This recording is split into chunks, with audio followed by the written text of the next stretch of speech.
ओम नमो भगवते वासुदेवाय।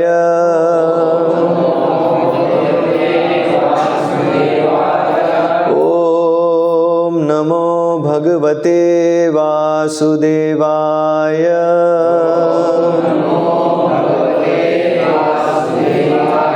ओम नमो भगवते वासुदेवाय।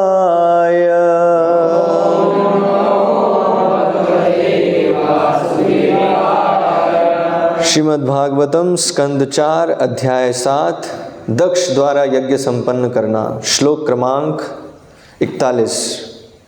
अग्निः उवाच यत्तेजसा अहं सुसमिद्धतेजाः हव्यं वहे सुअध्वरे आज्यसिक्तं तं यज्ञियं पंचविधं च पंचभिः सुइष्टं यजुर्भिः प्रणतः अस्मि यज्ञं। अग्निरुवाच यत्तेजसाहं सुसमिद्धतेजा हव्यं वहे स्वधर आज्यसिक्तम् तं यज्ञियं पंचविधं च पंचभिः स्विष्टं यजुर्भिः प्रणतोऽस्मि यज्ञम्।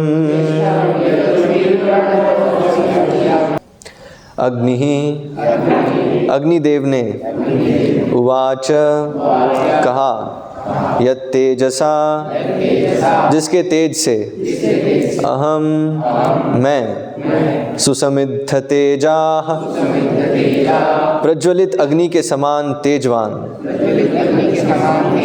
हव्यम आहुतियाँ वहे स्वीकार करता हूँ सुअध्वरे यज्ञ में आज्यसिक्तम धृत मिश्रित तम वह यज्ञियम यज्ञ का रक्षक पंचविधम 5 च तथा पंचभिः 5 द्वारा सुइष्टम पूज्य यजुर्भिः वैदिक मंत्र प्रणतः सादर नत अस्मि मैं हूँ यज्ञम यज्ञ विष्णु को।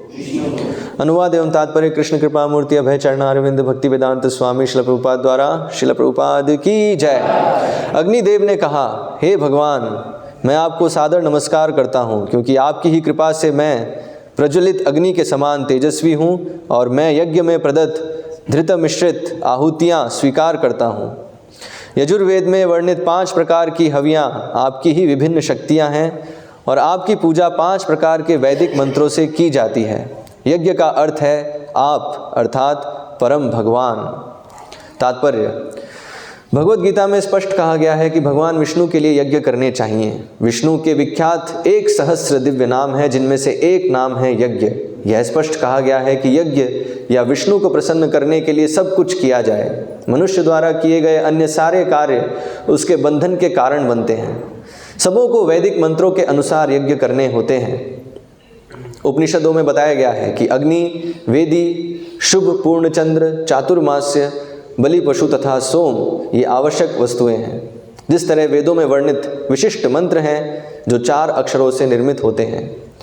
एक मंत्र इस प्रकार है आश्रावयेति चतुराक्षरम अस्तु श्रौषदिति चतुरक्षरम यजेति द्वाभ्याम ये यजामः। ये मंत्र श्रुति तथा स्मृति के अनुसार उच्चरित होकर मात्र भगवान विष्णु को प्रसन्न करने वाले हैं। जो लोग भौतिक रूप से बद्ध हैं और भौतिक सुख के प्रति आसक्त हैं उनके मोक्ष के लिए यज्ञ करना तथा वर्णाश्रम धर्म तथा आध्यात्मिक जीवन का पालन आवश्यक बताया गया है। विष्णु पुराण में कहा गया है कि विष्णु के लिए यज्ञ करने से मनुष्य धीरे धीरे मुक्त हो सकता है। अतः जीवन का सारा लक्ष्य भगवान विष्णु को प्रसन्न करना है, यही यज्ञ है। जो व्यक्ति कृष्ण भावना भावित है वह अपना जीवन कृष्ण को, जो समस्त विष्णु रूपों के मूल हैं, प्रसन्न करने में लगा देता है और नित्य पूजा करके तथा प्रसाद चढ़ाकर सर्वश्रेष्ठ यज्ञकर्ता बन जाता है। श्रीमद् भागवत में स्पष्ट कहा गया है कि इस कलयुग में एकमात्र यज्ञ तो यज्ञै संकीर्तन प्रायः है, अर्थात सर्वश्रेष्ठ यज्ञ तो केवल हरे कृष्ण कृष्ण कृष्ण हरे हरे, हरे राम राम राम हरे हरे मंत्र का कीर्तन है। यह यज्ञ भगवान चैतन्य के चित्र अर्थात स्वरूप के समक्ष किया जाता है, जिस तरह अन्य यज्ञ भगवान विष्णु के अर्चा विग्रह के समक्ष किए जाते हैं। ये स्तुतियाँ श्रीमद् भागवत के 11वें स्कंद में दी हुई है। साथ ही इस यज्ञ से इसकी पुष्टि होती है कि चैतन्य महाप्रभु स्वयं विष्णु हैं। जिस प्रकार बहुत पहले भगवान विष्णु दक्ष के यज्ञ में प्रकट हुए थे, उसी प्रकार इस युग में हमारे संकीर्तन यज्ञ को स्वीकार करने के लिए भगवान चैतन्य प्रकट हुए। ओम अज्ञानतिमिरन्धस्य ज्ञानञ्जनशलाकया चक्षुरुन्मीलितं येन तस्मै श्रीगुरुवे नमः। श्रीचैतन्यमनोभीष्टं स्थापितं येन भूतले स्वयं रूपकदा मह्यं ददाति स्वपदान्तिकं। वन्देऽहं श्रीगुरोः श्रीयुतः पदकमलं श्रीगुरून् वैष्णवांश्च। श्रीरूपं साग्रजातं सहगण रघुनाथान्वितां तं सजीवं साद्वैतं सावधूतं परिजनसहितं कृष्णचैतन्यदेवं श्री राधा कृष्ण पादान सह गण ललिता श्री विशाखान्वितांश्च।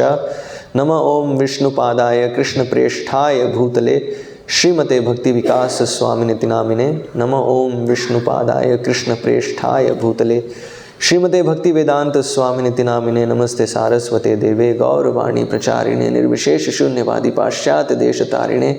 जय श्री कृष्ण चैतन्य प्रभु नित्यानंद श्री अद्वैत गदाधर श्रीवासादि गौर भक्त वृंदा।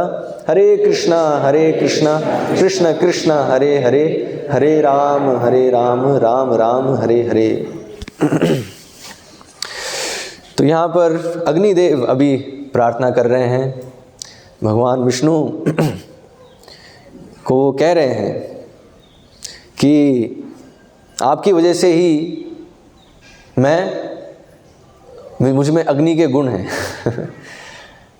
तो ये बहुत ही महत्वपूर्ण शिक्षा है वैदिक संस्कृति में कि जितने भी 5 तत्व हैं, अग्नि, वायु, जल, पृथ्वी, आकाश, तो ये जो हैं, ये सिर्फ ऐसा नहीं कि बस ये सिर्फ एक पदार्थ है, इसके पीछे व्यक्ति हैं, व्यक्तित्व है। तो ऐसे अग्नि, यहाँ पर अग्नि देव का वर्णन है। तो अग्नि के पीछे कौन है? अग्निदेव हैं। तो अग्निदेव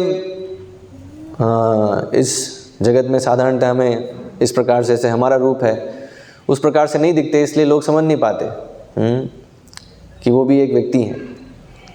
ऐसे ही वायुदेव, तो वायु तो बताया, वायु का तो आकार देख ही नहीं पाते, तो वायु के पीछे कोई व्यक्ति है तो कोई समझ नहीं सकता। लेकिन बताया वायुदेव हैं और उनका रूप है, व्यक्तित्व है। मेन बिंदु ये है समझने का, मुख्य बिंदु समझने का ये है कि इनके पीछे व्यक्ति है। इनफैक्ट कोई भी शक्ति है तो शक्ति के पीछे शक्तिमान है। अंतोगत्वा परम शक्तिमान भगवान श्री कृष्ण हैं। हाँ, लेकिन इस ब्रह्मांड के नियंत्रण में कई देवी देवता भी हैं। तो वो जो देवी देवता हैं वो भी शक्तिमान हैं और वो कुछ प्रत्येक शक्तियों का नियंत्रण करते हैं। तो यहाँ पर बताया जो अग्नि में जो शक्ति है ऊष्मा और प्रकाश की, तो वो अग्निदेव नियंत्रित करते हैं। और अग्निदेव यहाँ बता रहे हैं वो शक्ति कहाँ से आ रही है, उनको कैसे मिल रही है। अग्नि के को नियंत्रित करने की, अग्नि की जो प्रॉपर्टीज़ हैं, जो उसके गुण हैं, उसको नियंत्रित करने की वो गुण, वो शक्ति उन्हें भगवान से मिल रही है। तो इसलिए अग्निदेव कह रहे हैं, हे भगवान, मैं आपको सादर नमस्कार करता हूँ क्योंकि आपकी कृपा से मैं प्रज्वलित अग्नि के समान तेजस्वी हूँ और मैं यज्ञ में प्रदत्त धृत मिश्रित आहुतियाँ स्वीकार करता हूँ। तो अभी यज्ञ में जो भी आहुतियाँ होती हैं, तो दरअसल वो अग्निदेव स्वीकार करते हैं, अग्निदेव उसको बताते हैं, बताया जाता है वो सारी जो आहुति है वो अग्निदेव खा रहे हैं उसको। स्वीकार करें कैसे? स्वीकार मतलब उसको खा रहे हैं। और कभी कभी जब बहुत ज़्यादा अगर आहुति हो जाती है तो अग्निदेव को भी इंडाइजेशन हो जाता है। इंडाइजेशन जानते हो? मतलब घी पचाने के लिए बहुत शक्ति चाहिए हैं।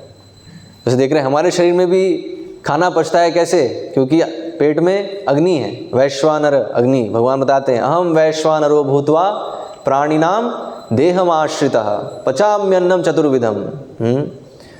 तो मैं जीवों के देह में वैश्वानर अग्नि बन के सारा जो है खाना पचाता हूँ, वरना हम कुछ पचा नहीं सकते। तो अग्नि बहुत महत्वपूर्ण है कुछ भी कंज्यूम करने के लिए, कुछ भी जो है उसको जो है पचाने के लिए। तो कभी कभी ऐसा होता है कि अग्निदेव भी पूर्ण रूप से पचा नहीं पाते, क्योंकि इतनी ज़्यादा अगर घी डाल दी तो वो बताए घी आहुति डालने की भी एक लिमिट है, एक सीमा है। अगर किसी ने उस सीमा से अधिक डाल दिया तो अग्निदेव को भी पाचन समस्या हो सकती है। तो आप बोलोगे तो भैया मजाक कर रहे हो, ऐसा कैसे हो सकता है? मजाक नहीं है, सही में रियलिटी है। महाभारत में वर्णन आता है। तो जब खांडव वन में होते हैं भगवान कृष्ण और अर्जुन, तो उस समय अग्निदेव आते हैं अर्जुन के सामने और बोलते हैं कि मुझे ये जो वन है इस वन को मुझे खाना है। तो फिर पूछते हैं क्यों, ऐसा क्यों? क्योंकि क्या है वहाँ बताते कोई एक राजा होता है, उसने कोई यज्ञ किया होता है और यज्ञ में उसने इतनी आहुति डाल दी होती है कि उसकी अग्निदेव को समस्या हो जाती है, पाचन समस्या हो जाती है। फिर ब्रह्मा जी के पास जाते हैं तो ब्रह्मा जी फिर बताते हैं कि देखो ये खांडव जो वन है इसमें वो जड़ी बूटियाँ हैं जिससे तुम्हारी पाचन समस्या ठीक हो जाएगी, तो इसलिए उसको खा लो। लेकिन समस्या क्या थी कि अग्निदेव जब भी खाने का प्रयास करते तो वो क्या है, खांडव वन में एक वो भी था, एक सर्प था ना, तो उसका मित्र जो है इंद्र मित्र थे उसके। तो इसलिए जब भी अग्नि उस वन को खाने का प्रयास करते तो इंद्र जो है वर्षा कर देते। तो इसलिए अग्नि खा ही नहीं पाते और वो अपनी बहुत समस्या हो रही थी। तो अभी देखो ये आप हंसी आ रही है आपको, नहीं विश्वास नहीं हो रहा ऐसा क्या हो सकता है? कारण क्या है? क्योंकि हम नहीं समझ पा रहे कि अग्नि के पीछे अग्निदेव हैं। हमें क्या लगता है बस अग्नि है। अब अग्नि को पाचन की समस्या कैसे हो सकती है? तो इसलिए बताया, इसलिए व्यक्तित्व को समझना बड़ा। हाँ, अग्निदेव को जैसे हम लोगों को जब पाचन की समस्या होती है खाने में, जैसे मतलब हम जो खाते हैं, हमको जिस मात्रा में खाने में पाचन समस्या होती है उस मात्रा में अग्निदेव को नहीं होगी, ठीक है, क्योंकि वो ज़्यादा शक्तिशाली है। तो लेकिन उनकी भी सीमा है। तो महाभारत का वृत्तांत आता है जिसमें ये वर्णन आता है किस प्रकार से अग्निदेव को भी समस्या हो जाती है। तो व्यक्तित्व यहाँ झलकता है पूर्ण रूप से, हैं। तो व्यक्तित्व है तो सब कुछ है। तो सर है, पैर है, हाथ है, पेट है। अब बोलो अग्निदेव का पेट नहीं है, हैं, तो इसका मतलब व्यक्तित्व नहीं है। हाँ, तो इसमें बताया व्यक्तित्व बहुत ज़रूरी है, समझना है इसको, हैं। लोग नहीं समझ पाते, सब निराकार निर्गुण ब्रह्म में ही घूमते रहते हैं, खासकर जो भी हिंदू हैं वो तो यहाँ हम देख रहे हैं अग्निदेव जो हैं वो आकर भगवान से प्रार्थना कर रहे हैं और वो ये चीज़ स्वीकार कर रहे हैं कि जो मेरी शक्ति है वो विष्णु से, कृष्ण से वो मिल रही है। तो यहाँ और अग्निदेव कैसे उनको ये शक्ति क्यों दी गई है कि वो स्वीकार करें? तो स्वीकार किस लिए कर रहे हैं? ताकि वो भगवान विष्णु को अर्पण कर सके। मतलब बताया जो विष्णु हैं वो अग्नि के माध्यम से सारी जो आहुतियाँ हैं उसको स्वीकार करते हैं। तो इसलिए भगवान विष्णु का एक नाम है, हाँ, विष्णु सहस्त्र नाम है ना, तो 1000 नाम है, उसमें से एक नाम है यज्ञ। तो भगवद गीता में जब 3 अध्याय में भगवान यज्ञ के विषय बता रहे हैं, है ना, 3 अध्याय बताएं यज्ञ के बारे में, हाँ, कि यज्ञ कर्म समुद्भव, सारा जो कार्य है वो यज्ञ होना चाहिए। और अगर यज्ञ नहीं होगा तो कर्म बंधन में फंसेंगे। और अगर यज्ञ है, अगर सारे कार्य यज्ञ रूप में हैं तो फिर कर्म बंधन से मुक्त होंगे। तो मुक्त होने के लिए ये यज्ञ विधि बताई गई है। तो यज्ञ क्या है ना, यज्ञ बताया, यज्ञ साक्षात, और यज्ञ में विशेषकर जो अग्नि है वो भगवान विष्णु की जिह्वा है। तो दरअसल अग्निदेव भगवान विष्णु की जिह्वा का प्रतिनिधित्व कर रहे हैं। तो इसलिए बताया, इसलिए जो भी आहुति डाली जाती है अग्नि में, तो विशेषकर घी के साथ घी से मिश्रित अनेक प्रकार के आहुतियाँ दी जाती हैं, और वो अग्निदेव स्वीकार कर पाते हैं, स्वीकार करते हैं भगवान विष्णु की तरफ से। ठीक है, तो बताया है। हाँ, तो मैं बता रहा हूँ, तो जो तृतीय अध्याय है गीता का, तो उसमें यज्ञ जो आ रहा है, तो श्रील प्रभुपाद ने तो उसको ट्रांसलेट कैसे किया है, यज्ञ शब्द को विष्णु, है ना, विष्णु। तो एक वकील थे, हैं स्कॉलर टाइप, तो एज यूजुअल तो वो लोग क्या हैं, कई कमेंट्रीज पढ़ते हैं गीता की। तो जब उस वकील ने ये कमेंट्री पढ़ी, श्रील प्रभुपाद का जो है भगवद गीता यथारूप पढ़ा, और उसमें देखा कि यज्ञ को इन्होंने विष्णु ट्रांसलेट किया है, तो वही है भक्ति वेदांत तरीके से, है ना। सारे तो कई लोग ऐसा सोचते हैं कि श्रील प्रभुपाद ने सभी का अर्थ जो है, सभी चीज़ों का अर्थ भक्ति के दृष्टिकोण से दिया है। लेकिन वास्तविक अर्थ तो कुछ और होगा। तो उसने भी सोचा, तो उसने फिर क्या सोचा, उसने चलो ठीक है देखते हैं शंकराचार्य ने क्या अनुवाद किया है। क्योंकि बहुत सारे लोगों को वही है ना, वही बता रहा हूँ, अधिकतर लोगों को क्या लगता है कि शंकराचार्य का जो टीका है वो प्रामाणिक टीका है, और वो दरअसल क्या है, वो मायावाद है, वही है व्यक्तित्व को हटाना, भगवान के व्यक्तित्व को पूर्ण रूप से हटाना। एक्चुअली हटाना नहीं, वो तो पूरी तरह से मार ही देते हैं। भगवान के हाथ नहीं है, पैर नहीं है, कुछ भी नहीं है, रूप नहीं है, तो फिर क्या है, फिर कुछ नहीं है। तो वही वो कवर्ड शून्यवाद है, जो बुद्धिस्ट फिलोसॉफी थी, बुद्धिज़्म जो है वही कवर्ड बुद्धिज़्म है, मायावाद। तो भगवद गीता जो शंकराचार्य का शारीरिक का भाष्य है, तो उसमें पूरा मायावाद है ना। लेकिन अधिकतर लोग सोचते हैं कि वही ओरिजिनल टीका है भगवद गीता पे। तो उस वकील ने फिर वो शंकराचार्य की टीका जो है उसको पढ़ी, है ना, उसको निकाला। तो उसमें देखा, तो उसमें जब देखा उसने कि शंकराचार्य ने कैसे ट्रांसलेट किया है, क्या अनुवाद किया है यज्ञ शब्द का, तो शंकराचार्य ने भी क्या किया है, विष्णु शंकराचार्य ने भी लिखा है यज्ञ विष्णु, हैं। तो फिर उसको हाँ बात सही है फिर तो, हैं। तो इसलिए बताया यज्ञ जो है दरअसल यज्ञ विष्णु ही यज्ञ है। यज्ञ में जो आहुतियाँ दी जा रही है वो भी विष्णु के लिए है ना, और सब कुछ विष्णु की प्रसन्नता के लिए है। तो वो जो कार्य है वो यज्ञ है। तो अभी जो वैदिक संस्कृति है तो उसमें हम देखते हैं ये बहुत महत्वपूर्ण है यज्ञ करना, विशेषकर गृहस्थ जीवन में। क्योंकि इस जगत में अगर रहना है तो रहने के लिए हम बहुत सारे पाप कार्य कर रहे हैं। ऐसे हम चल रहे हैं तो चींटियों को मार रहे हैं, सांस ले रहे हैं हम तो मार रहे हैं। मतलब अगर आपको सांस लेनी है तो कई जीवों को मारना पड़ेगा, हैं। तो इसलिए बोला है जो भी यहाँ पे सांस ले रहा है वो पापी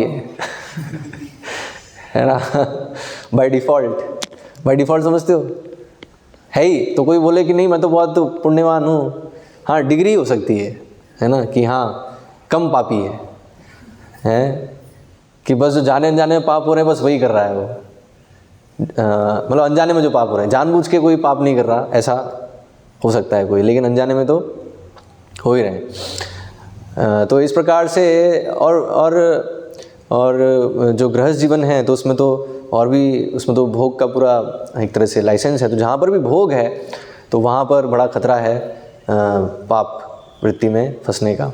तो इसलिए बताया है विशेषकर जो गृहस्थ आश्रम है तो उसमें विशेषकर जो अग्नि से जो आहुति दी जाती है, जो यज्ञ है, वो करना बहुत आवश्यक है वैदिक संस्कृति में। इसलिए हम देखते हैं वैदिक संस्कृति में क्या है, कभी भी किसी भी घर में अग्नि वो नहीं होती थी, मतलब अग्नि बुझती नहीं थी। अग्नि जलती रहती थी हैं, तो बुझती नहीं थी अग्नि। कारण क्या है? क्योंकि सुबह से लेके शाम तक यज्ञ करते रहना है, कुछ ना कुछ आहुति हैं डालते रहना है। और मंत्रों का उच्चारण ये सब है। और पूरी वैदिक संस्कृति हम देखेंगे इस प्रकार से है कि जितने भी जो देवी देवता हैं, मतलब जो भौतिक तत्व हैं, जैसे ये अग्नि है, तो हम देखते हैं इसलिए अग्नि के ऊपर अभी जैसे जब सर्दी आएगी तो अग्नि के मतलब पैर बहुत ठंडे होंगे, है ना, ठंडे ठंडे हो रहे हैं पैर, ठंड लग रही है बहुत। अब अग्नि के ऊपर अगर आप पैर रख रहे हो पैर को गर्म करने के लिए, तो ये क्या है? अपराध है। लेकिन आधुनिक सभ्यता के लोग नहीं समझ पाएंगे कि अपराध है। क्यों? क्योंकि उनके लिए तो अग्नि बस अग्नि ही है।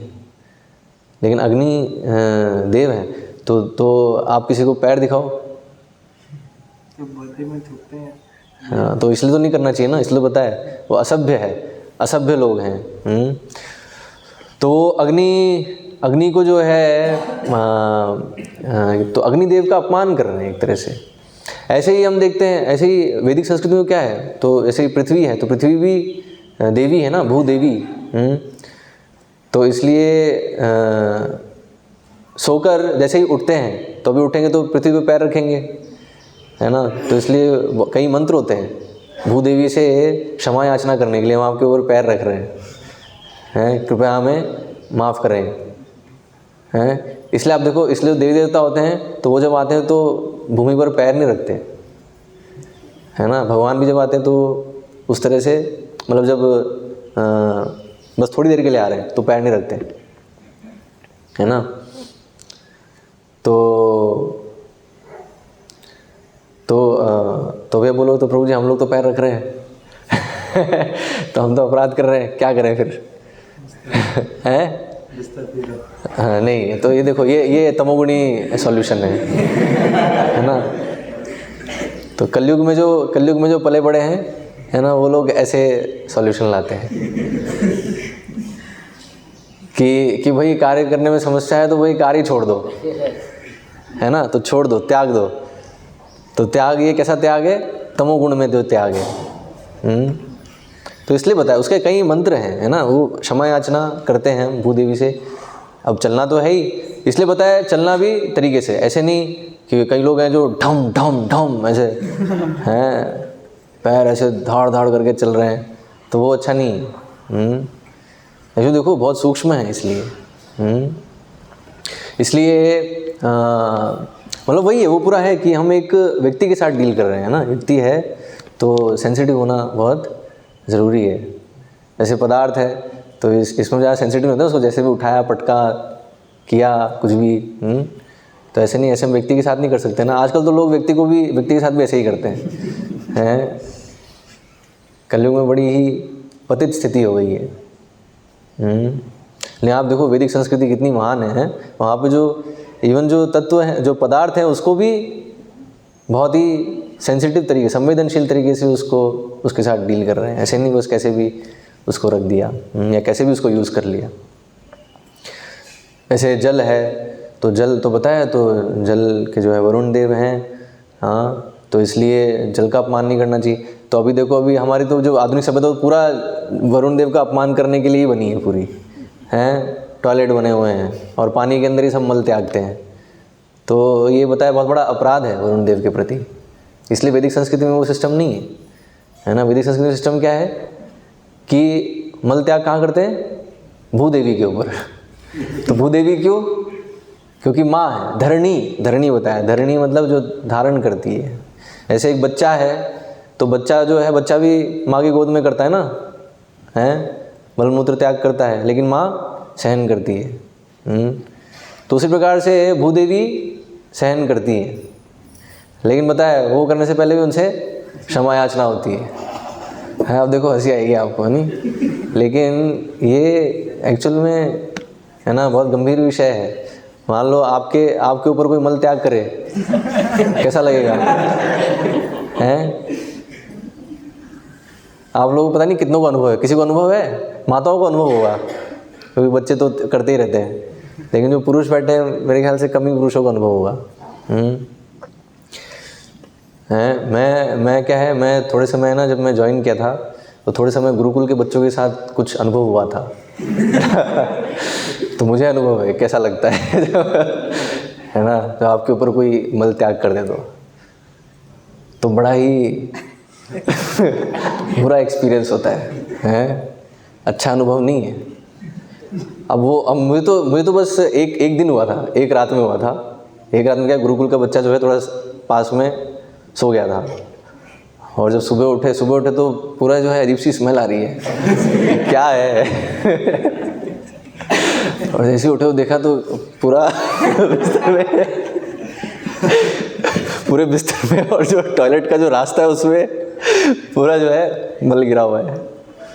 और बच्चे को फिर बोला, अब वो भी क्या है करे, उसको भी क्या बोले हैं। लेकिन बड़ा ही है ना, इतना अच्छा एक्सपीरियंस नहीं है। तो मैं बता रहा हूँ, तो अभी तो भूदेवी आप व्यक्ति है ना, वो समझ के तो अभी हम है ना एक तरह से अपराध ही है वो भी। हाँ, तो आप देखो इससे भी हम समझ सकते हैं कि हमारा अस्तित्व ही पूरा इस भौतिक जगत में हमारा अस्तित्व ही पूरा बहुत ही नीच अस्तित्व है। तो इसलिए पता है इन सब चीज़ों से क्या है, विनम्र हो जाता है कि हम देखो हमारा अस्तित्व इतना नीच है, हम है ना सुबह से लेकर रात तक ऐसे घृणित कार्य ही कर रहे हैं जिससे दूसरों को कष्ट हो रहा है वास्तव में। तो इसलिए फिर क्या है, वैदिक इसलिए यज्ञ विधि है। यज्ञ विधि से क्या होता है, सब कुछ वापस से जो समाज है उसको मिलता है। तो इसलिए हम देखते हैं वैदिक संस्कृति में सारे जो यज्ञ होते हैं, तो यज्ञ क्या है, तो यज्ञ दरअसल एक तरह से एक रिलीजियस फंक्शन है जहाँ पर सभी समाज के सभी जो वर्णाश्रम समाज है, सभी वर्ग के जो मनुष्य हैं वो इकट्ठे होते हैं और सबको गिफ्ट, बहुत सारे गिफ्ट मिलते हैं अपने अपने दर्जे के अनुसार, और प्रसाद मिलता है, सारी चीज़ें जो हैं, और सब इकट्ठे होते हैं। तो एक समाज में क्या है, एक मैत्री, सब में एकता की भावना भी बनती है। तो इसलिए हम देखते हैं पहले जो राजा महाराजा होते थे वो सब बड़े बड़े यज्ञ करते थे, और वो यज्ञ करते थे तो उसमें फिर क्या होता था, ब्राह्मणों को, वैश्यों को, शूद्रों को, सबको जो है गिफ्ट देते थे, और सबको प्रसाद तो मिलता ही था। यहाँ तक बताया चांडाल, जो चांडाल है उसको ही प्रसाद मिलता था। तो इस प्रकार से तो इसलिए यज्ञ जो है वो जीवन का केंद्र है। वैदिक संस्कृति में केंद्र है जीवन का यज्ञ करना। कारण क्या है कि सैक्रिफाइस है ना, वापस हम दें, क्योंकि हम बहुत कुछ ले रहे हैं। तो अग्नि से, भूमि से, जल से, वायु से हम बहुत सारे लाभ ले रहे हैं, तो अभी वापस क्या दे रहे हो हैं? वापस हम क्या दे रहे हैं? वापस हम और शोषण कर रहे हैं। कलयुग में तो ऐसी स्थिति है, लेकिन वैदिक संस्कृति में ऐसी स्थिति नहीं है ना, वो वापस दे रहे हैं। तो इस प्रकार से ये समझ है कि यज्ञ विष्णु ही है, और यज्ञ में आहुति विष्णु के लिए है, विष्णु की प्रसन्नता के लिए है।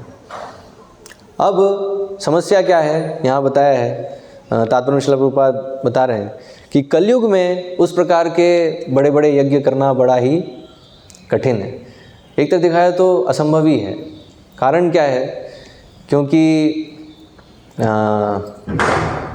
एक्चुअली बताया यज्ञ अगर उस प्रकार से करना है तो उसके लिए वर्णाश्रम व्यवस्था होना बहुत ज़रूरी है। क्योंकि अकेले व्यक्ति की बस की बात नहीं है उस प्रकार से यज्ञ करना। ब्राह्मण चाहिए, क्षत्रिय चाहिए, वैश्य चाहिए, है ना। वैश्य वर्ग जो उतने अनुपात में गौ पालन कर रहा है, उतना घी उपलब्ध है, और शूद्र चाहिए असिस्ट करने के लिए, है ना, शूद्र भी चाहिए। तो इस प्रकार से पूरा जो यज्ञ, एक्चुअली यज्ञ करने के लिए पता है पूरा एक कल्चर है, वो एक है ना, एक संस्कृति है पूरी। तो अगर वो संस्कृति नष्ट हो गई है तो वो संभव नहीं है फिर। जैसे आज हम देख रहे हैं, है ना, आज ना तो वैसे ब्राह्मण बचे हैं ना क्षत्रिय हैं, कलयुग में अधिकांश जनता शूद्र है। तो इसलिए सिर्फ शूद्र मिलके वो यज्ञ उस प्रकार से यज्ञ नहीं कर सकते, संभव नहीं है। आप देखो, अगर कंसर्ट बताएंगे तो बोलेंगे ये क्या है। ऐसे उनको अगर बताएंगे यज्ञ से वर्षा होती है तो शूद्र क्या बोलेगा, यज्ञ से वर्षा होती है? यज्ञ नहीं, हम तो है ना जेट प्लेन लेके जाएंगे और है ना आकाश में हम केमिकल डालेंगे और उससे बारिश करवा के दिखाएंगे, हैं? तो शूद्र ऐसे बोलेगा, ठीक है। लेकिन जो ब्राह्मण है वो बोलेगा हाँ यस, यज्ञ से ही वर्षा आएगी। तो इसलिए आप देखो तो शूद्र हैं और वो इस तरह से वर्षा लाना चाहते हैं। इसलिए आप देखो कहीं पर वर्षा ज़्यादा है तो कहीं पर है ही नहीं, है। और अगर वर्षा हो भी रही तो बिना कोई मौसम के, ऐसे भी हम देख रहे थे अभी लास्ट दो तीन दिन रात में इतनी तेज़ बारिश हो रही है। तो अभी कोई समय है बारिश का है, अभी तो ठंड शुरू हो जानी चाहिए लेकिन अभी भी बारिश हो रही है। तो क्या आप बताओ, तो रोक के बताओ इसको, हैं? तो ना तो रोक सकते हैं वास्तव में, ना तो वर्षा को रोक सकते हैं ना ला सकते हैं, लेकिन एक भ्रम बना सकते हैं कि देखो हम वर्षा को कंट्रोल कर सकते हैं, लेकिन कंट्रोल नहीं कर सकते। तो शूद्र ऐसे सोचेगा, है ना, शूद्र है, शूद्र से भी निम्न है कि हम कंट्रोल कर लें। लेकिन जो यज्ञ, जो पूरी संस्कृति है उसमें पूरा जो वर्णाश्रम व्यवस्था है, वर्णाश्रम समाज है, तो उसमें समझ क्या है कि नहीं, सब कुछ विष्णु के नियंत्रण में। इसलिए बताया, इसलिए पूरा वर्णाश्रम समाज बना ही विष्णु की प्रसन्नता के लिए।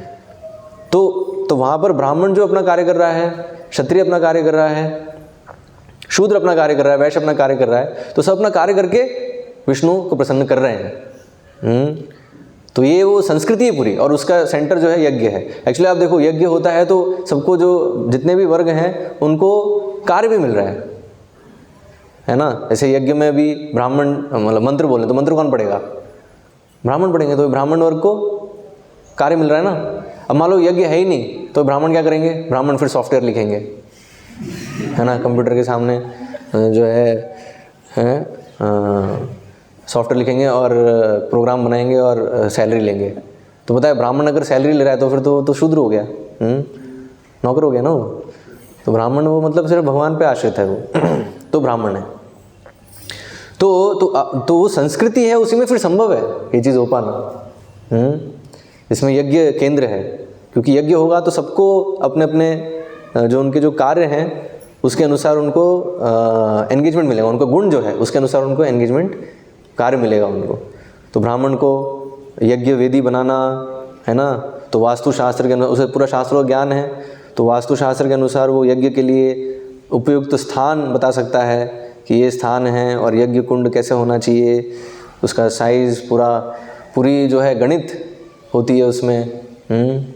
फिर समय, तो समय, इसलिए फिर ज्योतिष का भी ज्ञान चाहिए कि कौन सा समय उपयुक्त है यज्ञ करने के लिए।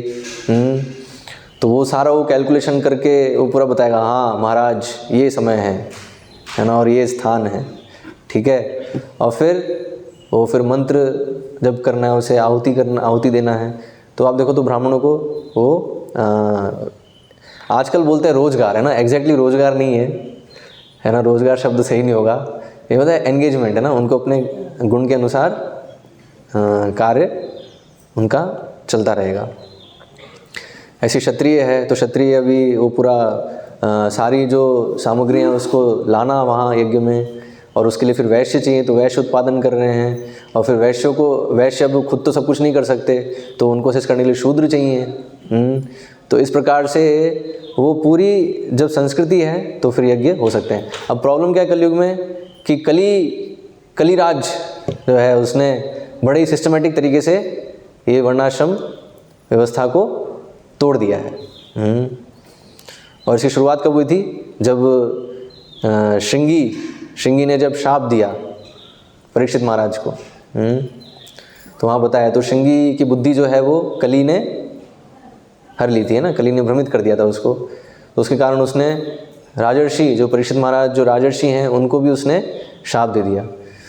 और शमीक ऋषि ने उसी समय कहा श्रृंगी को कि तुमने कितना बड़ा अनर्थ कर दिया है, जैसे राजर्षि है उनको तुमने शाप दे दिया है, तो अभी ऐसे राजर्षि नहीं रहेंगे, तो अभी जिनके संरक्षण के कारण तुम में इतनी शक्ति है, तो अभी वो संरक्षक ही नहीं रहेगा, तो अभी कहाँ से तुम्हारी शक्ति भी गई है ना। तो ब्राह्मण वर्ग का वहाँ से पतन प्रारंभ हो गया। तो हम देख रहे हैं, तो इस प्रकार से अभी और आज हम हैं, तो ये तो लगभग 5000 वर्ष पहले की बात है, हाँ। और आज हम हैं अभी कलयुग में, इस समय में, तो इस समय हम क्या देख रहे हैं परिस्थिति कि कि वो वर्णाश्रम व्यवस्था है ही नहीं, है ना। हिंदू समाज में कुछ उसके अवशेष बचे हैं, लेकिन वो अवशेष ही हैं, मतलब वो हड्डियाँ बची हैं बस, हैं। वो तो मर तो चुका ही है, आत्मा तो निकल चुकी है, क्योंकि आत्मा क्या है, वर्णाश्रम व्यवस्था की विष्णु यज्ञ, लेकिन वो पूरा निकल चुका है।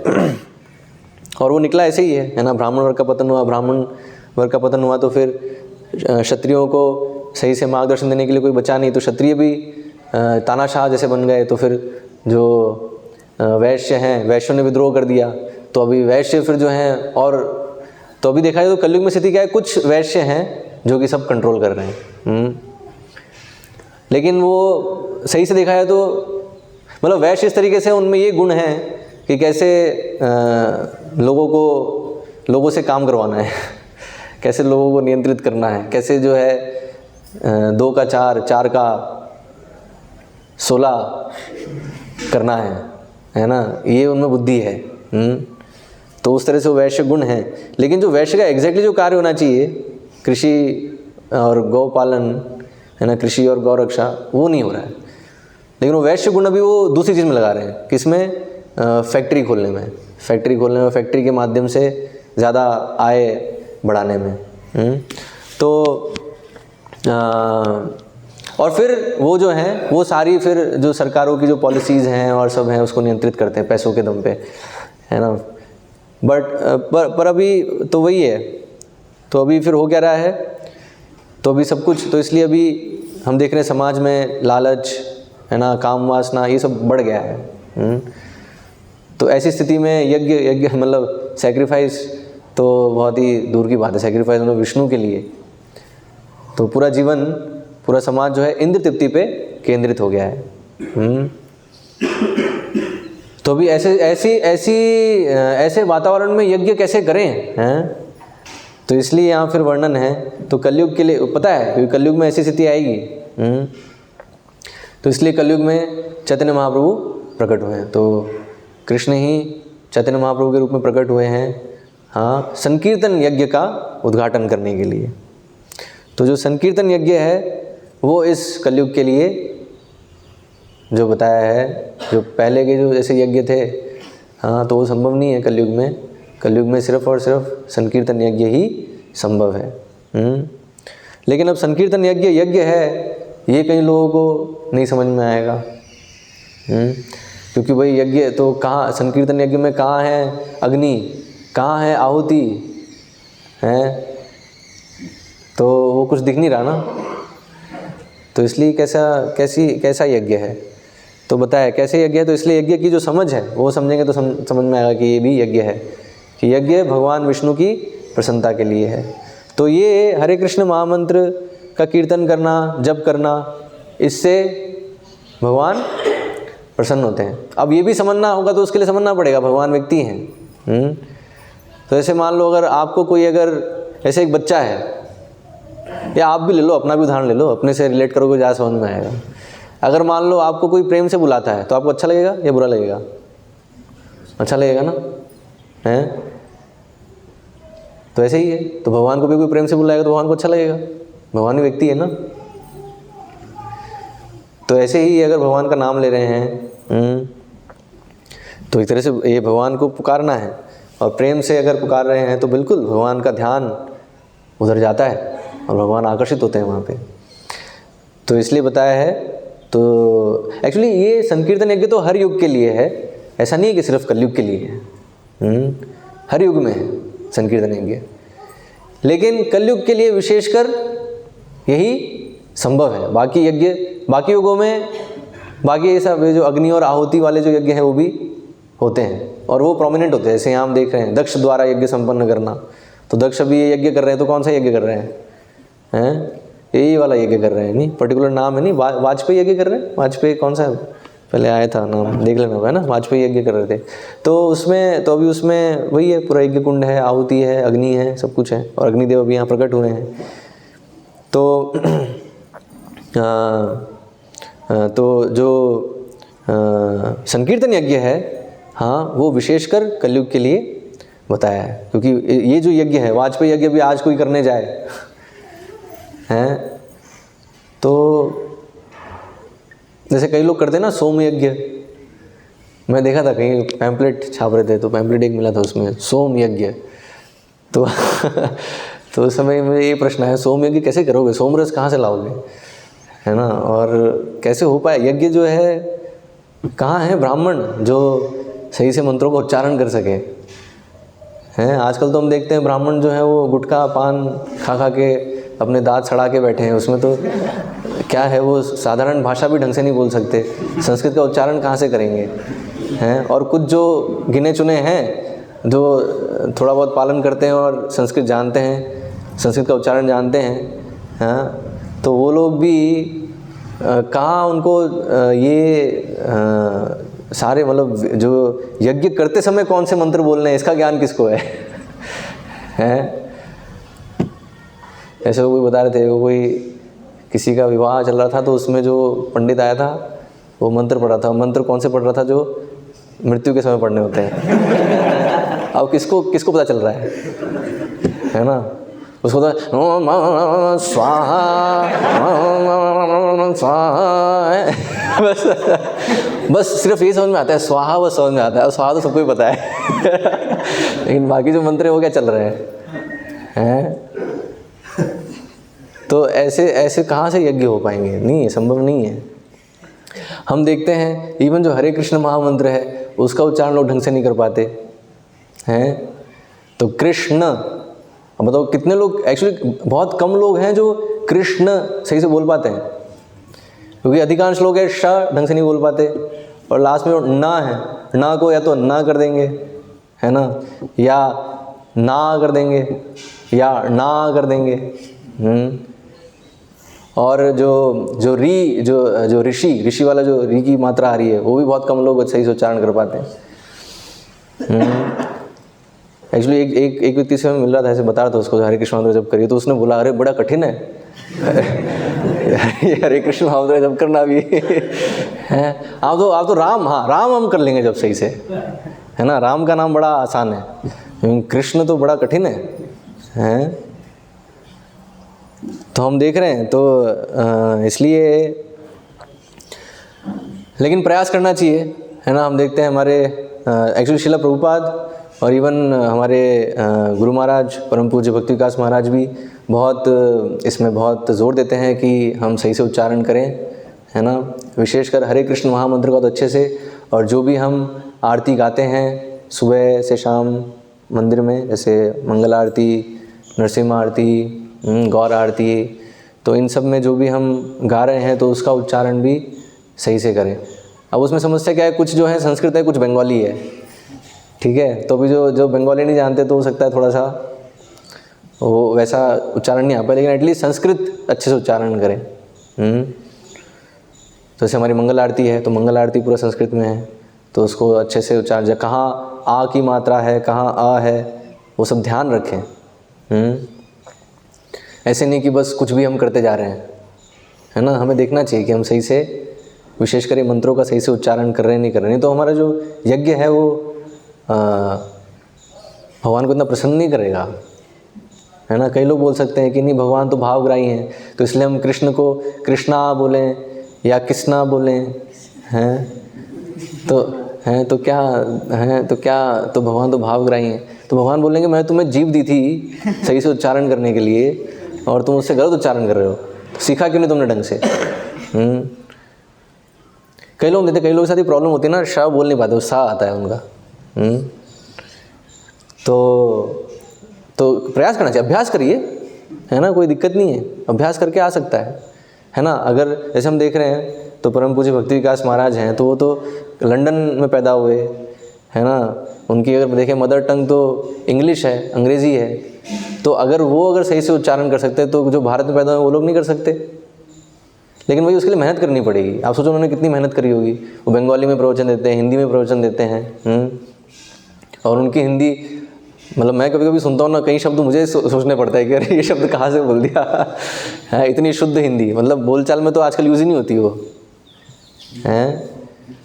तो अगर एक विदेशी, मतलब विदेश में पला बड़ा व्यक्ति अगर इतनी शुद्ध हिंदी बोल सकता है, सही संस्कृत के उच्चारण है ना हमें सिखा रहे हैं, तो हमको तो सोचना चाहिए कि भाई हम फिर क्यों नहीं उच्चारण ढंग से कर पा रहे। तो क्यों? क्योंकि हमें कोई पढ़ी नहीं है, चलता है सब, है ना। इंडिया, भारत में यही है ना विचार, सब चलता है, एडजस्ट करके चलो, है ना। तो इसलिए गलत उच्चारण है तो गलत उच्चारण तो भक्त सब एडजस्ट करके चलो। तो भक्त तो ऐसा ही है ना, उससे बेचारे से हो नहीं पा रहा। तो भाई क्यों नहीं हो पा रहा है?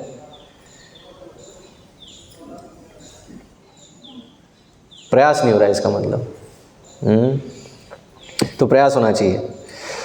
ओके, तो ये तो है, तो इसलिए बताया कीर्तन। तो ये संकीर्तन यज्ञ कलयुग के लिए है, बहुत सरल कर दिया है, लेकिन फिर भी इसमें हमें ध्यान रखना है कि इसको हम अच्छे से करें। तो उससे भगवान अधिक प्रसन्न होंगे। तो इसलिए बताया ध्यान होना चाहिए हमारा कि हम ये कीर्तन, और कीर्तन एग्जैक्टली कीर्तन एक तो ये तो है ही, जो मृदंग करताल के साथ हम हरे कृष्ण महामंत्र गा रहे हैं, वो तो है ही कीर्तन। लेकिन अगर कीर्तन, अगर उसका वर्ड रूट अगर लिया जाए तो कीर्ति है ना, भगवान की कीर्ति करना, भगवान का गुणगान करना। तो इसलिए जो भी चीज़ है जिसमें, तो ऐसे बोल के भगवान का गुणगान करना, या ऐसे श्रील प्रभुपाद ने जो पुस्तकें लिखी हैं, हाँ, तो ये सारी जो पुस्तकें हैं उसमें भी भगवान का गुणगान है। तो इसलिए इन पुस्तकों का वितरण करना ये भी कीर्तन है। तो इसलिए संकीर्तन यज्ञ में सिर्फ ऐसा ही नहीं है कि सिर्फ जो हम जो मृदंग करताल के साथ और गाते हुए नाचते हुए जो कीर्तन कर रहे हैं वो तो है ही कीर्तन, लेकिन जो पुस्तक वितरण है वो भी कीर्तन है। और जहाँ पर भगवान का गुणगान है, जैसे प्रवचन है तो ये भी कीर्तन है ना, भगवान का हम गुणगान कर रहे हैं। भगवान कितने महान है ये समझने का प्रयास कर रहे हैं, क्योंकि जिस दिन ये समझ में आ जाएगा उस दिन शरण ले लोगे उस दिन कोई शंका नहीं होगी। अभी डाउट होता है ना कि पूरी शरण लें कि नहीं लें कि नहीं लें, हैं अभी तो और भी चीज़ें करने की है, वो छोड़ें कि नहीं छोड़ें, शंका बनी रहती है ना। कारण क्या है? क्योंकि कृष्ण की महानता को नहीं समझ पा रहे, है ना। कृष्ण कौन है ये नहीं हम जान पा रहे, क्योंकि ये कोई अगर जान जाए तो तुरंत कृष्ण की शरण ले लेगा वो, हैं तुरंत, कोई उसको शंका नहीं होगी। लेकिन हमारे मन में शंका है, ये इसका प्रमाण है कि अभी हम नहीं समझेंगे कृष्ण कौन है।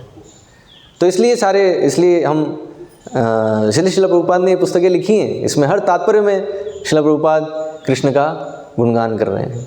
हमें ये कि कभी कोई तात्पर्य पढ़ के कभी हमें बोध हो जाए, ओ है ना, वो बोलते ना वो बल्ब जल जाए हैं, लट्टू जो है वो जल जाए। तो किसी ना किसी तात्पर्य में वो पढ़ते पढ़ते हो सकता है वो जल जाएगा, और ओ मैं अभी तक क्या कर रहा था, हैं अब तो मुझे पूरी तरह से कृष्ण की शरण लेनी चाहिए। कोई उसमें मतलब उसमें कोई विचार करने की आवश्यकता नहीं है कि मैं कृष्ण की सेवा करूं या नहीं करूं, है ना, कृष्ण की शरण लूं कि नहीं लूं। विचार हो रहा है इसका मतलब हम नहीं समझे। तो इसलिए बताया, इसलिए ये सारा, तो इसलिए ये भी तो भगवान का गुणगान करना ही कीर्तन है। श्रील प्रभुपाद की पुस्तकों का वितरण करना ये कीर्तन है। हम पर्सनली डिस्कस करते हैं वो भी कीर्तन है, भगवान की विषय चर्चा हो रही है। तो इसलिए बताया ये सारा जो है तो ये संकीर्तन यज्ञ के अंतर्गत है। और विशेषकर पुस्तक वितरण का महत्व बताया श्रील प्रभुपाद ने। एक्चुअली भक्ति सिद्धांत सरस्वती महाराज ने बताया ये क्या है, बृहद मृदंग है। क्योंकि हम देखते हैं, हम जो मृदंग करताल से करते हैं उसकी ध्वनि कुछ दूर तक जाती है, लेकिन जो पुस्तकें हैं वो ज़्यादा दूर जा सकती हैं। और उस दृष्टिकोण से देखें तो आजकल ये जो यूट्यूब और उसके माध्यम से भी हम कर रहे हैं, है ना, तो ये भी बहुत दूर दूर तक जा रहा है, तो अच्छा है ना। ये भी एक तरह से बृहद मृदंग के जैसे कार्य कर रहा है। तो कोई भी तरीका जिससे हम भगवान की कीर्ति को अधिक से अधिक फैला सकते हैं, हाँ, तो वो संकीर्तन यज्ञ है। अब इसलिए बताया उसमें आहुति अलग अलग प्रकार की हो सकती है, लेकिन अंतोगत्वा एक आहुति तो फिक्स है। कौन? संकीर्तन यज्ञ एक अग्नि के समान समझो, है ना, अग्नि है, उसमें आहुति क्या है? आहुति क्या है? हरे कृष्ण नाम तो मंत्र है ना, आहुति बोल रहा हूँ मैं। हमारी जो बोल रहे हैं हम जो बोल रहे हैं वो आहुति है। एग्जैक्ट, मुझे एग्जैक्ट आंसर चाहिए। आहुति क्या है? जैसे घी आहुति होती है, यज्ञ कुंड में अग्नि में जब डालते हैं आहुति तो घी होती है। हमारी एनर्जी है, हमारी एनर्जी, हाँ, थोड़ा निकट आ रहे हो, थोड़ा निकट आ रहे हो। संकीर्तन यज्ञ में लग रहा है वो, हाँ, हमारी इंद्रियाँ, यस, हम खुद ही आहुति हैं, ठीक है, हमें खुद को जो है समर्पित करना है। लेकिन अभी क्या है, अभी हम खुद है ना, खुद को भगवान को देने के लिए अभी वो नहीं है, रेडी नहीं है अभी, और भगवान भी हमें लेने के लिए रेडी नहीं है अभी हैं। कारण क्या है? एक्चुअली पता है, क्योंकि भगवान लेते हैं तो बिल्कुल जो शुद्ध है उसी को लेंगे, अशुद्ध चीज़ को क्यों लेंगे? भगवान नहीं लेने वाले हैं। ये वहाँ वर्णन आता है, जब ये आपने पास टाइम सुना है मकर ध्वज वाला, या एक पास टाइम है ना जिसमें भगवान कहते हैं उनको कि ना मुझे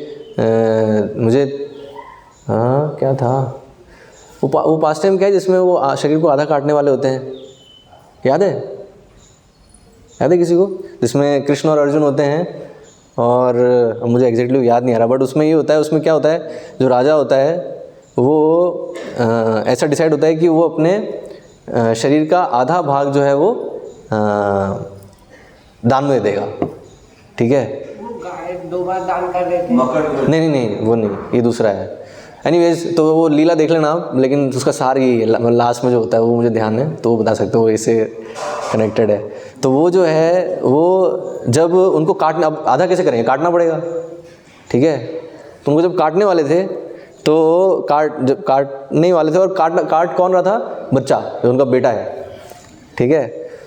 तो भगवान एक्चुअली दूसरा रूप लेके आए थे, और बेटे को ही बोला कि मुझे ये ऑफरिंग चाहिए, है ना, मुझे तो ये चाहिए, ठीक है, कि मुझे इसका आधा शरीर चाहिए। तो वो तैयार हो गए, उन्होंने कहा ठीक है ले लो। लेकिन जब वो काटने वाला था, है ना, तो उस समय क्या, उनकी आंखों में आंसू आ गए, है ना, एक आंख में जो है आंसू आ गए। तो फिर भगवान, ए रुको, ये क्या है, ये खुशी से नहीं दे रहा है तो ये नहीं लूँगा मैं, मतलब भगवान बोल रहे ये भी देना है तो खुशी से दो, ठीक है, रोते हुए दे रहा हो तो नहीं लूँगा मैं भगवान बोले नहीं, रो क्यों रहे हो तुम? तो फिर बोले भगवान, तो बोले मैं इसलिए रो रहा हूँ कि मेरा आधा क्यों मांग रहे हैं, मुझे पूरा मांग लेते है ना, मुझे पूरा नहीं मांगा, इसके लिए मुझे जो है रोना आ रहा है। तो दरअसल वो लीला करते भगवान उनकी महानता दिखाने के लिए, कितने महान भक्त हैं अर्जुन भी होते हैं साथ में शायद, तो अर्जुन को फिर समझ में आता, ओ ये तो बहुत बड़े डिवोटी हैं, शुद्ध भक्त हैं, है ना तो आप समझ रहे हो। तो यहाँ तो इसलिए होता है, अगर हम खुशी खुशी, है ना, भगवान को अगर समर्पित नहीं कर रहे हैं तो भगवान उसे नहीं लेंगे। इसलिए बताया, इसलिए जब बलि महाराज से जब लिया तो क्यों, कैसे लिया? बलि महाराज पूरे प्रसन्न होकर दे रहे थे नहीं। अगर मान लो बलि महाराज वो होते, दुखी होते, तो बलि महाराज से भी नहीं लेते भगवान, ठीक है। क्योंकि एक दान जब भगवान को दे रहे हैं तो उसका ही एक नियम है कि प्रसन्नता से दें, है ना, तो भगवान ही प्रसन्न होंगे, नहीं तो फिर क्या है, भगवान उसको अगर मान लो कोई रोते रोते दे रहा है। इसलिए आप देखो कितना इंपॉर्टेंट है समझना व्यक्ति है। मान लो आपको कोई अगर देता है रोते रोते, तो आप लोगे आप समझ में आएगा ना, अरे यार ये चलो ठीक है, तू ही रख इसको, मैं नहीं ले रहा है।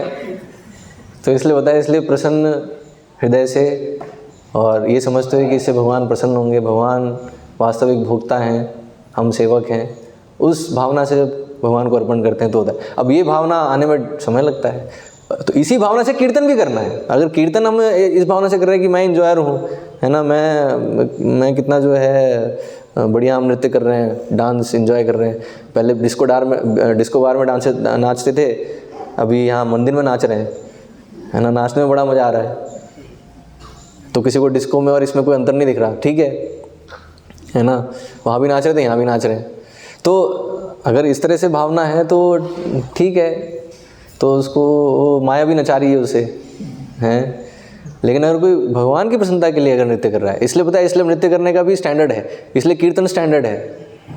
कई लोग बोलते अरे ऐसा क्यों स्टैंडर्ड क्यों रख रहे हो, हैं, हम तो भगवान तो भावग्राही हैं, हम कैसे भी कीर्तन करें, कैसे भी नृत्य करें तो क्या फ़र्क पड़ता है, हैं। जैसे आप एक जगह चले जाओ वहीं पर भोपाल में ही, तो नृत्य करेंगे तो बड़े फिल्मी स्टाइल में नृत्य करेंगे, है ना। और एक चीज़ तो, एक अपराध तो सभी मतलब कॉमन हो गया है अभी कई जगहों पे, कई मंदिरों में, हैं, कि नृत्य करते समय घूम रहे हैं, है ना, और घूम रहे हैं तो पीठ दिखा रहे हैं भगवान को। तो होता है पीठ नहीं दिखानी है भगवान को, लेकिन वो नृत्य करते करते दिखा रहे हैं, कोई होश नहीं है। तो क्या है, इसलिए बताया इवन कीर्तन करते हुए भी होश होना चाहिए, ऐसा नहीं कि है।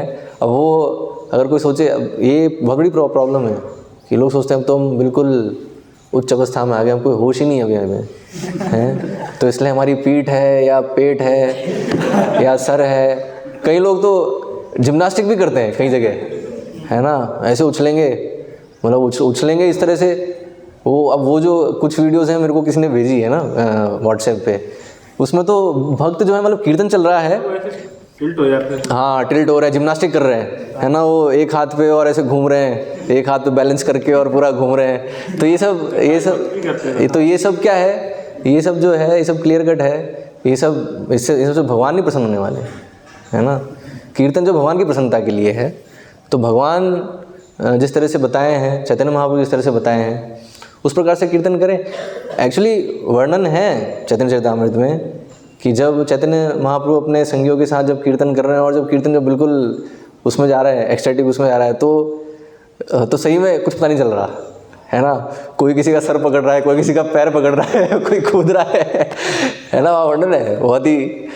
तो वो जो श्रीवास आंगन में जो कीर्तन चलता था रात के समय, तो इसलिए वो वहाँ बंद करके रखते थे वो, कि कोई जो जिसका हृदय शुद्ध नहीं वो नहीं आ जाए, क्योंकि वो अगर आएगा तो समझ नहीं पाएगा वो क्या चल रहा है ना।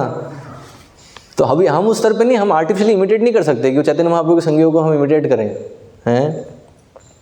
तो इसलिए बताया सोबर रहना चाहिए, कीर्तन हम कीर्तन कर रहे हैं, है ना, उसमें जो है एक मर्यादा के अंतर्गत हम करें। लेकिन वो मर्यादा तभी बनी रहेगी जब समझोगे कि भगवान की प्रसन्नता के लिए है। जहाँ पर जैसे हमारा आ जाएगा तो हमारे तो मन में पता नहीं क्या क्या आता रहता है, हैं। फिर थोड़े समय बाद तो फिर ना बोंगो ले आएंगे, ढिंग चाक, है ना, कीर्तन में भी ढिंग चाक बचेगा। और फिर गिटार भी ले आएंगे, हैं, पता नहीं क्या क्या होता है आजकल कीर्तन के नाम पे। काफी संकीर्तन करते हैं लोग। हाँ, तो ये प्रॉब्लम है ना। अब गिटार जो तो चैतन्य महाप्रभु क्यों नहीं लाए, है ना, चैतन्य महाप्रभु क्यों नहीं यूज़ कर रहे गिटार या बोंगो, हैं, या ये सारे जो आधुनिक इंस्ट्रूमेंट है। यूट्यूब पर डिफरेंट टाइप की म्यूजिक जो आ गया, तो ये बताया ना, ये सारे जो म्यूज़िक हैं ये सब रजोगुणी तमोगुणी म्यूज़िक है। ये म्यूज़िक भगवान को पसंद नहीं है। भगवान को जो पसंद है सतोगुणी म्यूज़िक, जो ये मृदंग करताल की ध्वनि है। अब जैसे कर रहे हैं कि हम भगवान कृष्ण की भक्ति कर रहे हैं, वो म्यूजिक डिफरेंट है। हाँ, तो वही ना, तो इसलिए आपको समझना है, तो वो भक्ति चल रही है या भोग चल रहा है। हाँ, तो समझने के लिए इसलिए बताया, इसलिए बुद्धि चाहिए, इसलिए बताया सतोगुणी बुद्धि चाहिए और भगवान का दृष्टिकोण चाहिए, इसलिए पता है। इसलिए इन सब में पढ़ो, इस सब में मत पढ़िए, श्रीला प्रभुपाद की पुस्तकें पढ़िए, ठीक है। और प्रभुपाद क्या कह रहे हैं वो जानिए। आजकल यूट्यूब पे जो बोल रहे हैं, है ना, उनको लोग सुन रहे हैं, और प्रभुपाद क्या बता रहे हैं उसको किसी की नहीं पड़ी है। जैसे कि आप मंदिरों में तो अलाउ कर रहे हो लोगों को कि आप गाइए, कीजिए, गिटार बजा के, तो वही है ना, तो वही तो मैं बता रहा हूँ। कई मंदिरों में भी कई जगहों पे ये चीज़ हो गई है। हाँ, क्यों किया जा रहा है? क्योंकि लोग जो भगवान की प्रसन्नता भी केंद्र नहीं है, लोगों की प्रसन्नता केंद्र हो गई है। मतलब अभी दिल्ली इस्कॉन में प्रोग्राम हुआ था, बढ़िया म्यूजिक चल रहा, हरे कृष्णा हरे। हाँ, तो गड़बड़ है ना, आप प्रश्न करिए ना, उनसे आगे प्रश्न करिए। हमारा भी ये प्रश्न है, क्यों कर रहे हैं ऐसा? हमारा भी ये प्रश्न है, आप जाके प्रश्न करो। आप लोग क्यों उसको सहन कर रहे हो? हम सहन नहीं करते, क्यों? लोग मजे ले रहे हैं ना। कौन लोग आ रहे हैं वहाँ पे? यही तो क्यों हो रहा है? तो उन लोगों को पूछना चाहिए ना, उनमें से कोई नहीं पूछ रहा ना। ये हो रहा है, बढ़िया हो रहा है।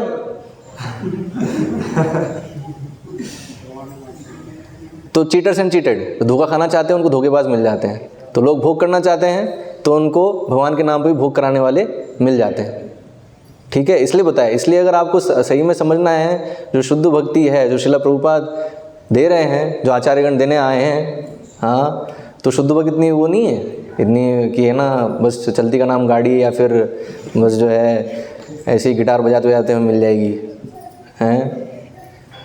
तो शुद्ध भक्ति जो है वो भगवान की प्रसन्नता, वो केंद्र है। यज्ञ, यज्ञ मतलब, इसलिए हम पूरा डिस्कशन कर रहे हैं।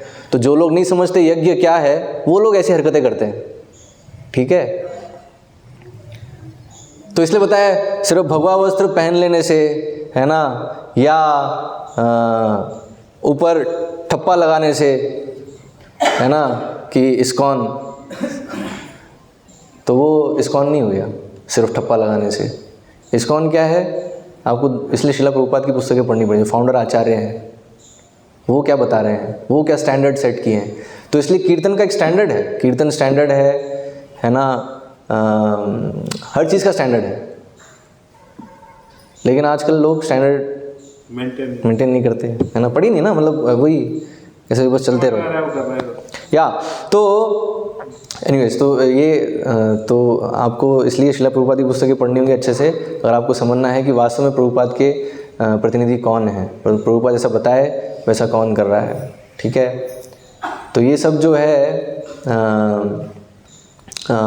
आधुनिक जो तौर तरीके हैं, तो वो सब उसमें कहीं ना कहीं भोग भी हो रहा है, पूरी तरह से भगवान की प्रसन्नता के लिए नहीं।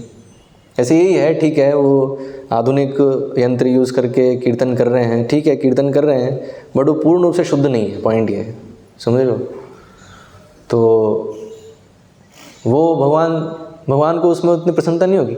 मतलब मैं, आप यही तो ना, आप समझ नहीं रहे हो, आप एक व्यक्ति से डील कर रहे हो। मुझे एक चीज़ बताओ, आपको जो संगीत पसंद नहीं है वो मैं आपको सुनवाऊंगा तो पसंद आएगा आपको? नहीं आएगा ना। तो भगवान को नहीं है पसंद भाई ये सब चीज़ें, ये सब असुरों के लिए है। असुर, जो आसुरिक प्रवृत्ति के लोग हैं वो सब ऐसा म्यूज़िक उनको पसंद आता है, ठीक है।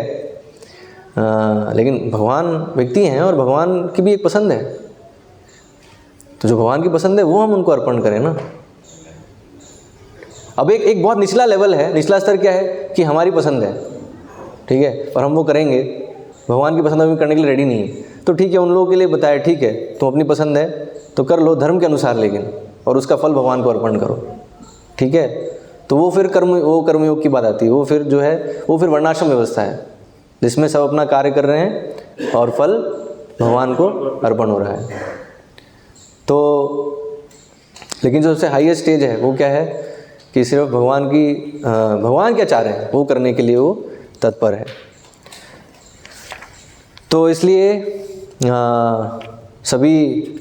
हम सभी का बहुत बड़ा कर्तव्य है कि हम ये संकीर्तन यज्ञ को करें और सही से करें। अभी पूरी चर्चा क्यों कर रहे हैं सारी, ताकि संकीर्तन यज्ञ हम कर रहे हैं लेकिन सही से करें, अच्छे से करें। हाँ, ऐसा नहीं कि अभी ठीक है चैतन्य महाप्रभु तो प्रकट हुए और संकीर्तन यज्ञ दे दिया, आसान तरीका दे दिया है, लेकिन आसान में भी ध्यान रखना है, ठीक है। पेपर आसान कर दिया लेकिन पेपर अभी फिर देना है, ऐसा नहीं अब तो पेपर बहुत आसान कर दिया, मुझे लिखना ही क्यों है? तो फिर क्या है, फिर बहुत बड़ी मूर्खता है। ओके, हरे कृष्णा। किसी को कोई प्रश्न या जिज्ञासा? ये ऑलरेडी प्रश्न पूछ लिए। हाँ हरे कृष्ण। हाँ से हरे कृष्णा। हर कार्य यज्ञ के लिए करना है, बट जब हम देख रहे हैं एक्चुअली हमारे शहरी जीवन में, ठीक हम मंदिर आ रहे हैं, जब कर रहे हैं, वो एक पार्ट हम देख रहे हैं यज्ञ है, लेकिन हमारी जो बाकी एक्टिविटी है जो शहरी जीवन में, वो तो यज्ञ बिल्कुल भी नहीं है। तो उसको हम क्या, उसका क्या? उसके लिए वही है, जो जब तक हम शहरी जीवन में हैं तो अभी जीवन उपार्जन के लिए कुछ तो करना है, और क्योंकि शहरी जीवन पूरा वर्णाश्रम व्यवस्था के विपरीत है, तो इसलिए वो यज्ञ नहीं है वो कार्य। तो बताया है उसको एक लेवल पे कन्वर्ट किया जा सकता है कि वो कार्य करके जो भी आपको मिल रहा है तो उसका फल क्या है, कुछ सैलरी मिल रही है, कुछ नोट मिल रहे हैं, है ना, तो उन नोटों को भगवान की सेवा में लगा दो, ठीक है। अपने लिए कम से कम रखो, अपने लिए जो है सिर्फ जितना आवश्यक है। एक्चुअली बताया एक परसेंटेज फिक्स करें हम भगवान की सेवा के लिए, तो गृहस्थ जीवन में बताया वैसे 50% जो इनकम है आय का 50%, वो हमें भगवान की सेवा में रिजर्व रखना चाहिए, वो लगाना चाहिए भगवान की सेवा में। और तो 50% अगर कोई फॉलो कर ले तो बेस्ट है, और अगर नहीं कर पा रहा है तो जितना परसेंटेज कर ले ठीक है। मिनिमम बताया 10% मिनिमम बताया है ना, लेकिन 10% भी आजकल के लोगों के लिए बड़ा वो है, लेकिन कोशिश करना चाहिए हमें, आए हम उस आइडियल की तरफ। तो फिर वो यज्ञ में वो हो रहा है कन्वर्ट, ठीक है। अब बताया कि अब जो ये तो एक क्या है, एक वो सॉल्यूशन है, एक वो बोलते हैं ना बीच का रास्ता कि जो है ठीक है यार, अब हम जो है भगवान की व्यवस्था के अनुसार कार्य नहीं कर पा रहे, ठीक है, जो फल मिल रहा है वो प्रचार में लगा रहे। लेकिन प्रॉब्लम क्या है अभी उसमें कि ज़्यादा समय नहीं चल पाएगा ये, है ना, थोड़ा समय चलेगा, क्योंकि समाज तो अल्टीमेटली बुराई में ही जा रहा है ना। तो इसलिए जब तक हम समाज को कन्वर्ट नहीं करेंगे, है ना, समाज की जो चेतना है वो जब तक परिवर्तित नहीं होगी और इस तरह से परिवर्तित होगी वो भगवान की व्यवस्था को स्वीकार करें, तब तक क्या है, हम खतरे में तो हैं, ठीक है। तो इसलिए बताया उससे बेस्ट सॉल्यूशन क्या है कि भगवान की व्यवस्था के अनुसार हम समुदाय बनाएं, जहाँ पर एटलीस्ट भक्त समाज में वो सारे जो वर्णाश्रम के नियम हैं वो पालन हो। तो ब्राह्मण वर्ग है ना, सब अपना अपना कार्य कर रहे हैं और एक सेल्फ सस्टेन्ड इकनॉमी है ना, बाहर पे डिपेंडेंट नहीं है। तो ये जो चीज़ है, मतलब इस व्यवस्था को जो पहले होती थी उसको रिवाइव करने का प्रयास होना चाहिए। तो उसका परमानेंट सॉल्यूशन है कि हम फिर जो कार्य कर रहे हैं वो भी यज्ञ होगा, वो भी भगवान की सेवा में होगा। अभी एक टेम्परेरी स्टॉप गैप सॉल्यूशन क्या है कि ठीक है, हम कार्य कर रहे हैं, वो कार्य तो असुरों के लिए कर रहे हैं, ठीक है, लेकिन ठीक है, अभी असुर हमें जो थोड़ा जो पैसे दे रहे हैं, है ना, तो वो पैसे हम थोड़ा भगवान की सेवा में लगा दें, प्रचार कार्य में लगा दें, और इस डायरेक्शन में कि समाज को कृष्णा कॉन्शियस करने की डायरेक्शन, इसलिए प्रचार कार्य में और ऐसे जो फार्म कम्युनिटीज़ हम एस्टैब्लिश करने का प्रयास कर रहे हैं उसमें, है ना, ये सारा जो है। तो इसलिए जो भी भक्त शहर में रह रहे हैं तो उनको प्रयास करना चाहिए कि प्रचार कार्य में और जो फार्म कम्युनिटीज़ जो ये परमानेंट सॉल्यूशन है उसमें वो सहयोग करें अपने आय के माध्यम से, क्योंकि दूसरे तरीके से उनके लिए कर पाना बड़ा, दूसरे तरीके से कर नहीं पाएंगे वो, है ना, समय और शक्ति दे के। तो एटलीस्ट असुरों को हाँ बना दो, आप बना दो, तो पहले खुद बन जाओ, ठीक है। तो उससे पहले तो हमारे अंदर जो असुर है उसको पहले मारना पड़ेगा, ठीक है, तो वो कर दोगे तो दूसरों को भी बना दोगे। तो इसलिए होता है प्रचार करो, तो यारे देखो तारे कहो कृष्ण उपदेश। तो पहले तो पता है, पहले हमें इसलिए पहले पालन करना ज़रूरी है, पहले हम उपदेश पहले सुने, पहले हम इसलिए पहले प्रभुपाद क्या बता रहे हैं उसको ध्यान से सुने और उसको फॉलो करें, और जो भी मिल रहा है उसको बताओ, है ना। लेकिन बताए वो जो असुर है वो एक दिन में भक्त नहीं बन जाएगा, वो तो हमेशा चला आ रहा है। हाँ चला आ रहा है, कलयुग में असुरों की मात्रा ज़्यादा है, असुरों की संख्या ज़्यादा है और वो हम इससे देख सकते हैं कि हम खुद असुर हैं, है ना। इवन भक्ति में आने के बाद भी इतनी सारी आसुरिक प्रवृत्तियाँ बनी रहती हैं, क्योंकि पता है असुर का एक गुण बता रहे हैं भगवान। क्या है गुण असुर का? उसे ये नहीं पता क्या करना है क्या नहीं करना है। अब बताओ हम लोगों को पता है क्या करना है क्या नहीं करना है हैं? हमें नहीं पता है। तो इसलिए बाय डिफ़ॉल्ट, ये भी बाय डिफ़ॉल्ट है ना, कलयुग में जितने पैदा हुए हैं बाय डिफ़ॉल्ट काफ़ी मात्रा में असुर ही है। हाँ या तो हम सब हैं, तो इसलिए बताए। तो इसलिए भक्ति के माध्यम से संकीर्तन यज्ञ से हमें वो जो असुर है पहले उसको मारना है। तो इसलिए बताया ये जो अभी संकीर्तन यज्ञ है, इससे तो क्या होगा, पहले हम लोग शुद्ध होंगे और फिर एक लेवल पे शुद्ध हो जाएंगे तो फिर भगवान हमें पूर्ण रूप से स्वीकार करेंगे। तो इसलिए भी पहले हमारा शुद्धिकरण है और फिर एक सर आएगा जब हम अपने आप को आहुति बना पाएंगे इसमें संकीर्तन यज्ञ में। तो ये कुछ चीज़ें हैं सीखने की। तो ठीक है, आई होप आपका प्रश्न का उत्तर मिल गया, है ना। ओके, तो 50% या 10% कितना? चलो मैं पर्सनली बता देता, ठीक है। ओके, हरे कृष्णा। श्रील प्रभुपाद की जय, श्रीमद् भागवतम की जय।